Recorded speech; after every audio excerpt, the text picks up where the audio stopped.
Hi guys, இன்னைக்கு ஒரு mini black பார்க்கலாமா? காலைல ஏஞ்சோன்னா எவ்வளோ வியூஸ் போச்சு அப்படின்னு பார்க்குறது என்னோட ஆவரேஜாக ஆகிட்டு இருக்கு. கொஞ்சம் கண்ட்ரோல் பண்ணணும். அப்புறம் வீடியோ எடுக்கிறேன்னு சொல்லிட்டு கேமராவை திருப்பி வச்சு குப்பைகளை எடுத்துட்டு இருந்தேன். அப்புறம் ஃப்ரெஷ்அப் ஆகிட்டு ஜிம் போயாச்சு.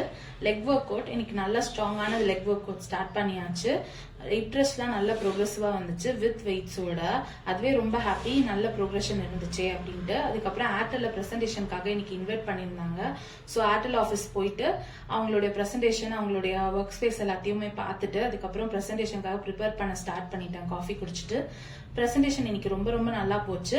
அவங்களுடைய ஒர்க் மேனேஜ்மெண்ட், அதுக்கப்புறம் அவங்களோட ஸ்ட்ரெஸ் மேனேஜ்மெண்ட், அதுக்கப்புறமேட்டு எப்படியெல்லாம் அவங்களுடைய பெயின் மேனேஜ்மெண்ட் பண்ணலாம், ஒர்க் பிளேஸ்ல எவ்வளவு ப்ரொடக்டிவா இருக்கலாம் அப்படின்ற அட்வைசஸ், அவேர்னஸ், அப்புறம் எக்ஸசைசஸ் அவங்க பெயினுக்கு, அப்புறம் போஸ்டர் அசஸ்மெண்ட் எல்லாமே தனித்தனியாகவும் பண்ணிட்டு குரூப்பா அவேர்னஸும் கிரியேட் பண்ணிட்டு ஃபுல் ப்ரெசன்டேஷன் முடிக்கவே எனக்கு 3 hours ஆயிடுச்சு. அதுக்கப்புறம் நான் கிளினிக் வந்தாச்சு. கிளினிக் வந்துட்டு ஒரு இளநீ குடிச்சிட்டு என்னுடைய ஆன்லைன் செஷன் எல்லா பேஷண்ட்ஸையும் பார்த்துட்டு கிளினிக் பேஷண்ட்ஸ் எல்லாத்தையும் முடிச்சுட்டு இன்னைக்கு வீட்டுக்கு தூங்கியாச்சு.